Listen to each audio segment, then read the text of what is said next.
درگاہ ماں درگاہ نو امیدی نیست، گر صد بار توبہ شکستی باز آ۔ آپ لوگ خیریت سے ہیں؟ بہت زیادہ وقت ہو گیا ہے، میں بہت لمبی چوڑی بات نہیں کر کے بہت مختصر سے وقت میں اپنی بات کو ختم کر کے رخصت ہو جاؤں گا۔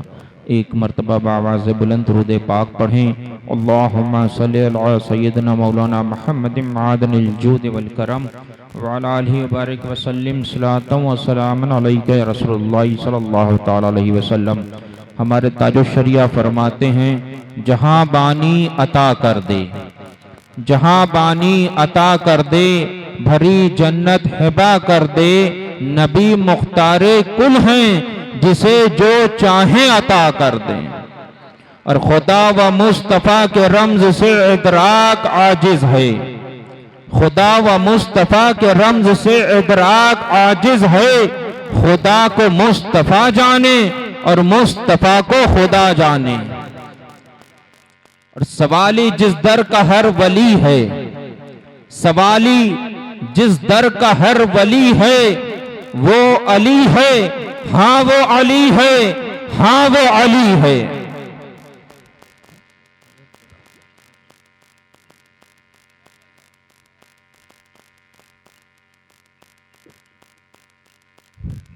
ایک مرتبہ بآواز بلند درود پاک پڑھیں، اللہم صلی علی سیدنا مولانا محمد معدن الجود والکرم وعلی آلہ وبارک وسلم صلاۃ و سلام علیک یا رسول اللہ صلی اللہ تعالی علیہ وسلم۔ جناب شاکر علی صاحب حج سے واپس تشریف لائے، اس موقع پر اس میلاد پاک صلی اللہ تعالی علیہ وسلم کا انعقاد کیا گیا۔ ذاکر علی صاحب لائق مبارکباد ہیں، اللہ تعالیٰ ان کے حج کو قبول فرمائے۔ احیاء العلوم میں امام غزالی فرماتے ہیں، ایک دن حضرت امام غزالی اپنے گھر سے نکلے۔ امام غزالی اپنے گھر سے نکلتے ہیں، قبرستان جاتے ہیں، قبرستان میں مراقبہ کرتے ہیں۔ امام غزالی دیکھتے ہیں کہ تمام قبریں نور سے روشن، تمام قبریں نور سے روشن ہیں۔ ایک قبر ہے جو تمام قبروں سے زیادہ روشن ہے، ایک قبر تمام قبروں سے زیادہ روشن ہے۔ امام غزالی صاحب قبر سے پوچھتے ہیں، اے صاحب قبر، یہ بتائیے کہ ان تمام قبروں میں روشنی کیسی ہے؟ صاحب قبر کہتے ہیں، اے امام غزالی، ان قبروں میں میرے آقا مصطفیٰ جان رحمت تشریف لائے تھے، جن کے آنے کی برکت سے یہ تمام قبریں روشن ہے۔ امام غزالی ان سے کہتے ہیں، اے صاحب قبر، یہ تو بتائیے، آپ کی قبر میں بھی مصطفیٰ جان رحمت تشریف لائے تھے، لیکن آپ کی قبر ان تمام قبروں سے زیادہ روشن کیوں ہے؟ آپ کا کون سا ایسا نیک عمل تھا جس کی برکت سے آپ کی قبر تمام قبروں سے زیادہ روشن ہے؟ صاحب قبر کہتے ہیں، اے امام غزالی، میری قبر میں بھی مصطفیٰ جان رحمت تشریف لائے تھے، لیکن میرے آقا مسکرائے تھے۔ یہ میرے آقا کے مسکرانے کی برکت ہے کہ میری قبر میں تمام قبروں سے زیادہ روشنی ہے۔ امام غزالی صاحب قبر سے سوال کرتے ہیں، اے صاحب قبر، یہ بتائیے، آپ کی قبر میں میرے آقا مسکرائے، اس کی وجہ کیا تھی؟ دنیا میں آپ کا ایسا کون سا عمل تھا جس کی بنا پر میرے آقا مسکرائے تھے؟ صاحب قبر کہتے ہیں، اے امام غزالی، میرا کوئی خاص عمل نہیں تھا، بس میں دنیا میں میلاد مصطفیٰ منایا کرتا تھا، جس کی برکت سے میری قبر میں میرے آقا تشریف لائے اور مسکرائے۔ ہے نا؟ آقا تشریف لائیں تو روشن قبر روشن ہو جائے، آقا مسکرا دیں تو قبر اور زیادہ روشن ہو جائے۔ تو جناب شاکر علی صاحب حج سے واپس تشریف لائے، ان کے صاحبزادوں نے اس موقع پر میلاد مصطفیٰ صلی اللہ تعالی علیہ وسلم کا انعقاد کیا۔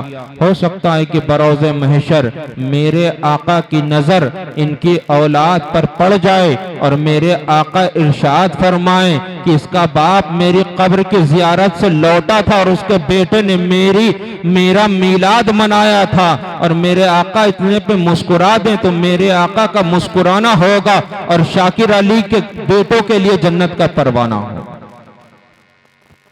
ہے نا؟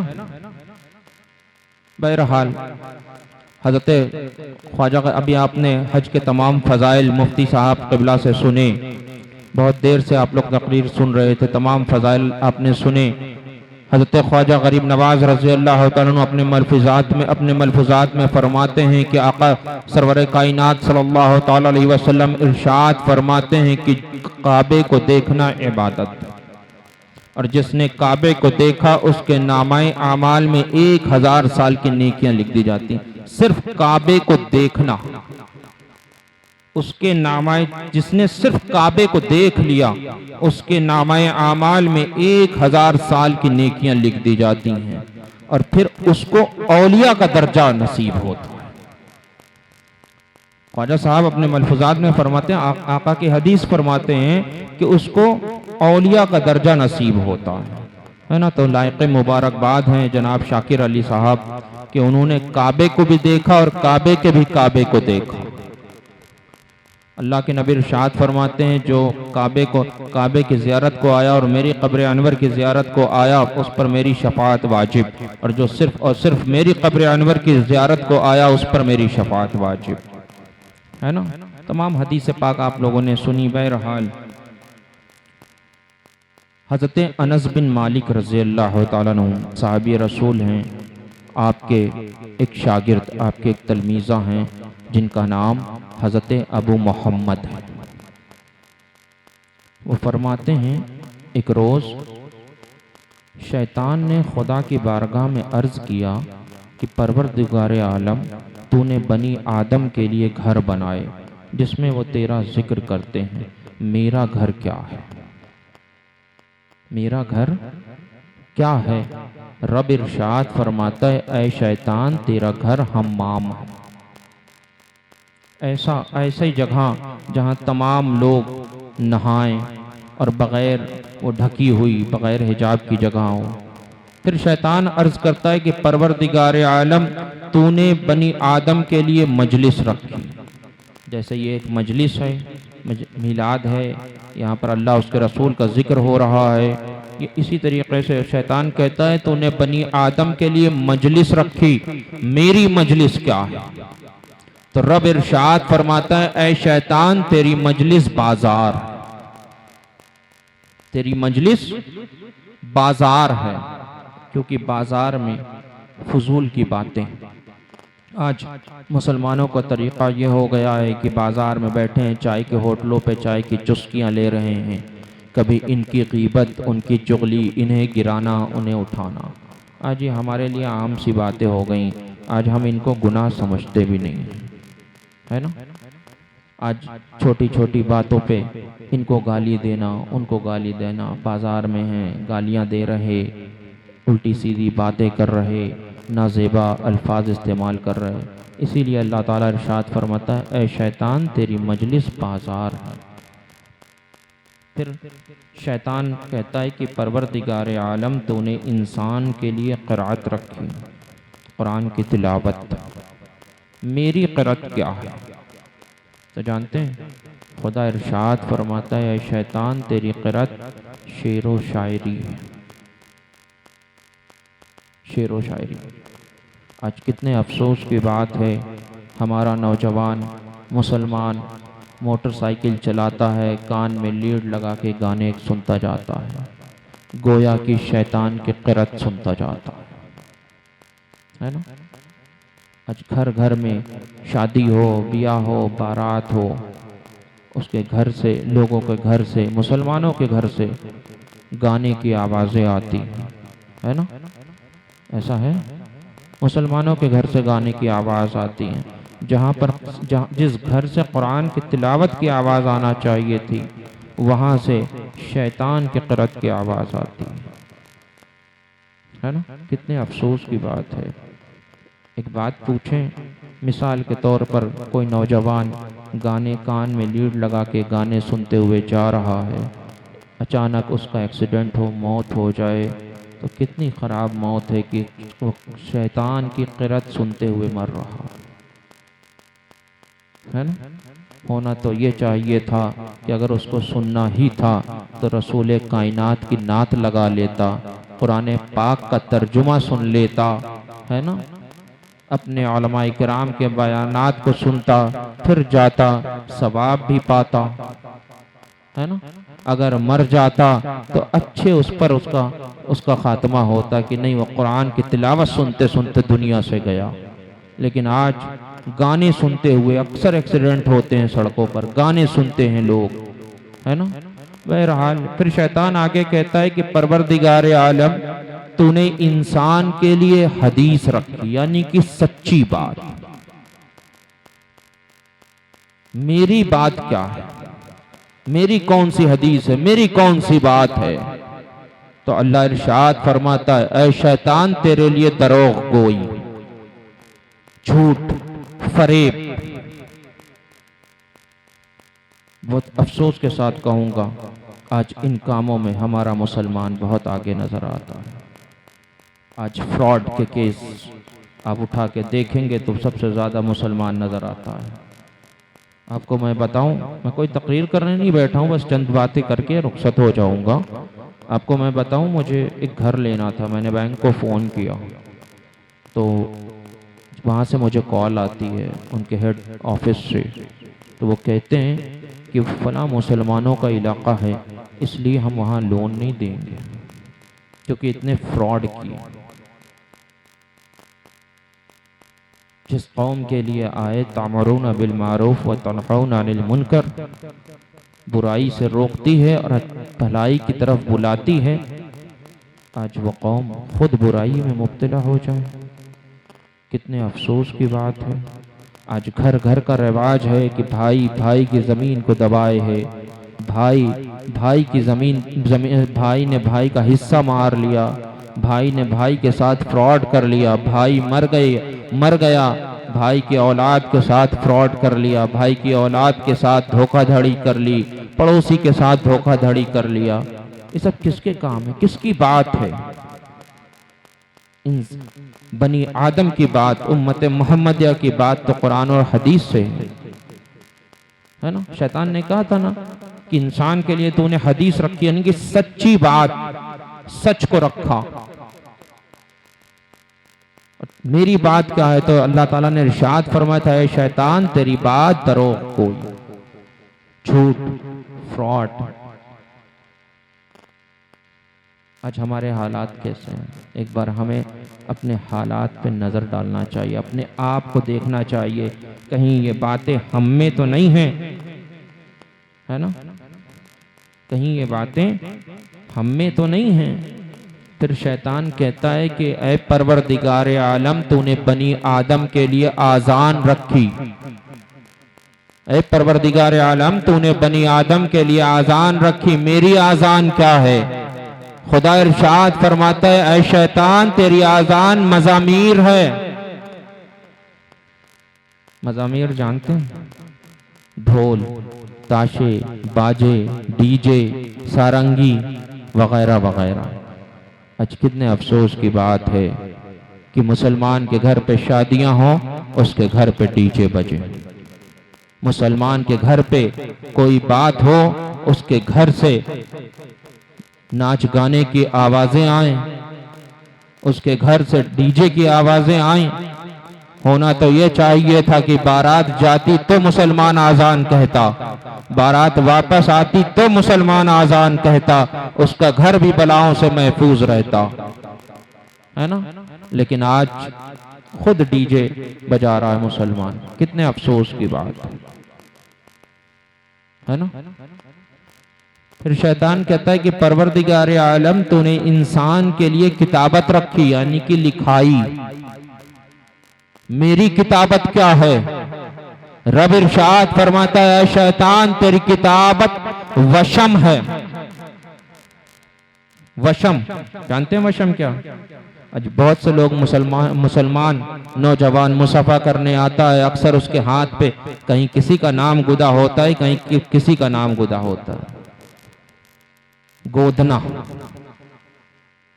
اس کو وشم کہتے ہیں، ہے نا؟ آج مسلمانوں کے ہاتھ پہ گدا ہوا پایا جاتا ہے۔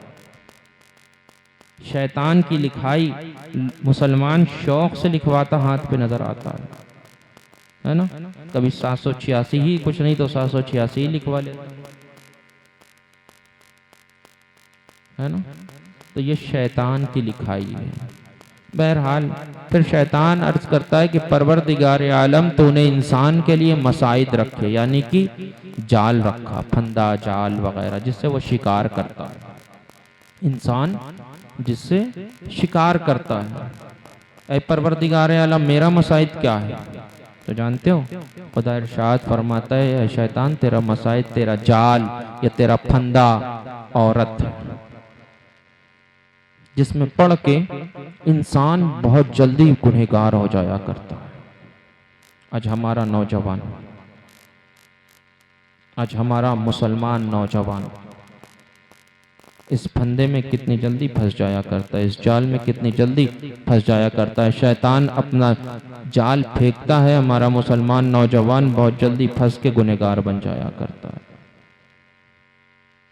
ہے نا؟ پھر شیطان کہتا ہے کہ پروردگار عالم تو نے انسان کے لیے کھانے کی چیزیں رکھی، میرے کھانے کی چیز کیا ہے؟ میرے کھانے کی چیز کیا ہے؟ خدا ارشاد فرماتا ہے اے شیطان جس کھانے پہ میرا نام نہ لیا جائے وہ تیرا کھانا ہے، جس کھانے پہ میرا نام نہ لیا جائے وہ تیرا کھانا ہے۔ ایک بات پوچھیں، کھیت سے واپس آتے ہیں، گھر پہ جب کھانا مانگتے ہیں تو کبھی یاد رہتا ہے کہ کھانا کھانے سے پہلے بسم اللہ بھی پڑھی جاتی ہے؟ ہاں پڑھتے ہیں بسم اللہ؟ پڑھتے ہیں کبھی بسم اللہ شریف؟ اکثریت میں یہ ہوتا ہے کہ دعوت ہوئی، بیٹھ گئے، بس پیٹ بھر لیا، پیٹ بھر لیا، بوٹی ملنا چاہیے، کہاں بسم اللہ یاد رہنا ہے نا؟ اللہ کے نبی سید عالم صلی اللہ تعالیٰ علیہ وسلم، حضرت عائشہ صدیقہ سے مروی ہے، اللہ کے نبی سید عالم صلی اللہ تعالیٰ علیہ وسلم ارشاد فرماتے ہیں اے عائشہ جب کوئی شخص کھانا کھاتا ہے اور اس پر بسم اللہ نہیں پڑھتا ہے تو شیطان اس کے ساتھ کھانے میں شریک ہو جاتا ہے، شیطان اس کے ساتھ کھانے میں شریک ہو جاتا ہے۔ پھر اللہ کے نبی ارشاد فرماتے ہیں کہ جب بندہ بیچ میں یا کسی بھی موقع اس کھانے کے درمیان بسم اللہ اولہ آخرہ پڑھ لیتا ہے تو شیطان الٹی کرتے ہوئے بھاگتا ہے نا؟ اور میرے اعلیٰ حضرت تو یہاں تک فرماتے ہیں اپنے ملفوظات میں، اعلیٰ حضرت فرماتے ہیں کہ فقیر قادری کچھ بھی کھاتا ہے، کچھ بھی پیتا ہے، بسم اللہ کر کے کھاتا ہے، بسم اللہ کر کے پیتا ہے، یہاں تک کہ فقیر قادری منہ میں چھالی بھی ڈالتا ہے تو بسم اللہ پڑھ لیا کرتا ہے۔ ہاں جب فقیر قادری حقہ پیتا ہے تو بسم اللہ نہیں پڑھتا۔ تو اعلیٰ حضرت فرماتے ہیں کہ میں اپنے شیطان کو بھوکا رکھتا ہوں اور جب حقہ پیتا ہوں تو بسم اللہ نہیں پڑھتا ہوں، کیونکہ خالی پیٹ میں جب دھواں جاتا ہے تو کلیجہ جل بھن جاتا ہے۔ میرے اعلیٰ حضرت فرماتے ہیں کہ میں فقیر قادری تو اپنے شیطان کا کلیجہ جلا بھنا دیتا ہوں۔ اعلیٰ حضرت اس کو اپنے ملفوظات میں بیان فرماتے ہیں۔ لیکن ایک ہم ہیں کہ بس پیٹ بھرنا چاہیے، بھلے ساتھ میں شیطان کھائے، تو بہرحال کھانا کھائیے تو اس سے پہلے بسم اللہ کر لیجیے۔ پھر شیطان معلوم ہے کیا کہتا ہے؟ شیطان کہتا ہے پروردگار عالم تو نے بنی آدم کے لیے مشروبات رکھے، یعنی کہ پینے کی چیزیں رکھی، میرے پینے کی چیزیں کیا، میرے پینے کی چیز کیا ہے؟ تو خدا ارشاد فرماتا ہے شیطان تیرے پینے کی ہر وہ چیز ہے جس میں نشہ۔ آج بہت افسوس کی بات ہے کہ مسلمان شراب میں ملوث نظر آتا ہے،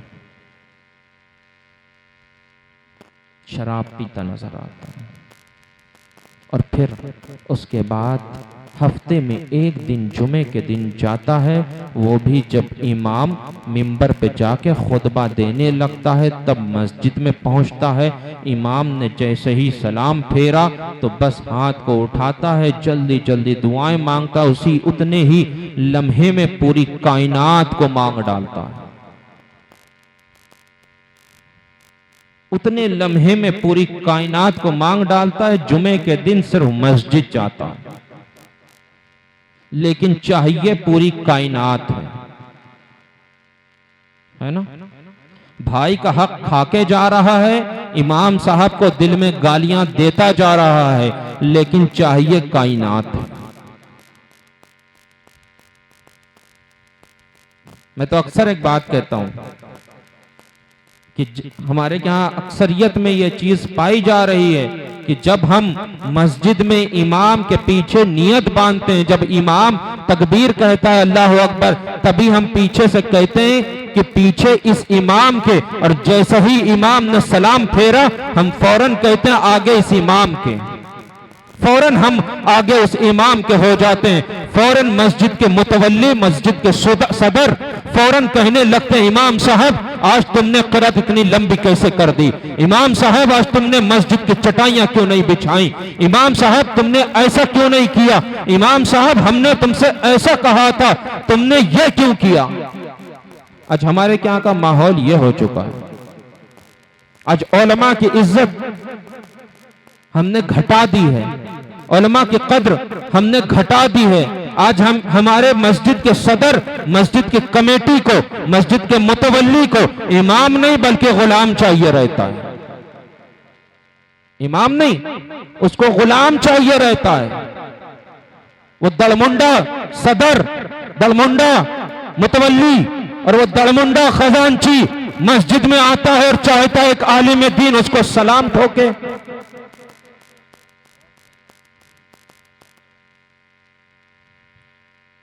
وہ ایک نائب رسول اس کو سلام کرے،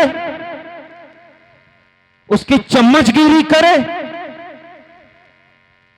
اگر وہ عالم دین ہے اگر ٹھوکر مار دے تو جیسے دڑمنڈے پیدا ہو جائیں گے اس کے علم کی برکت سے۔ جانتے ہو خواجہ صاحب نے اپنے ملفوظات میں ایک جگہ ارشاد فرمایا، خواجہ صاحب فرماتے ہیں کہ جب کوئی کسی محبت سے کسی عالم دین کے چہرے کو دیکھتا ہے تو خدائے تعالی ایک فرشتہ پیدا فرما دیتا ہے جو قیامت تک اس کے لیے مغفرت کی دعا کیا کرتا ہے۔ اور دور حاضرہ میں ایک چیز اور بھی ہے کہ ہمارے حجاج اکرام جب حج سے واپس آتے ہیں تو مسجد میں چند دن تسبیح لے کے بیٹھ جاتے ہیں، پھر کچھ دن تسبیح پڑھتے ہیں، اگر امام عصر کی 8 رکعت 4 سنت 4 فرض پڑھ کے نکل آتا ہے، وہ نہیں تھوڑی دیر تک کی وہ عبادت نہیں کرتا ہے، نہیں تسبیح تحلیل کرتا ہے تو فوراً حاجی کے دل میں آ جاتا ہے ارے ہم اس سے نیک ہیں۔ آج حاجی بھی چاہنے لگتا ہے کہ مسجد کا امام ہمیں سلام کرے، وہ اپنے آپ کو ایک عالم دین سے افضل سمجھنے لگتا ہے۔ اللہ کے نبی ارشاد فرماتے ہیں کہ ایک عابد پر ایک عالم کی اس طور سے فضیلت ہے جیسے 14ویں کے چاند کی فضیلت ستاروں پر، جیسے 14ویں کے چاند کی فضیلت ستاروں پر ہے، اس طور سے ایک عابد پر ایک عالم کو فضیلت ہے۔ خواجہ صاحب اپنے ملفوظات میں ایک حدیث رقم فرماتے ہیں، آپ فرماتے ہیں اللہ کے نبی سید عالم صلی اللہ تعالی علیہ وسلم ارشاد فرماتے ہیں کہ اگر کوئی شخص کسی عالم دین کی 7 دن تک خدمت کرتا ہے یا 7 دن تک کسی عالم دین کے پاس آمد و رفت رکھتا ہے تو خدا تعالی اس کی تمام گناہوں کو معاف فرما دیتا ہے اور اس کے نامہ اعمال میں 7000 سال کی نیکیاں لکھ دیتا ہے، اور وہ نیکیاں اس طور سے ہوتی ہیں کہ دن میں روزہ دار کی طرح اور رات میں کھڑے ہو کر شب دار کی طرح۔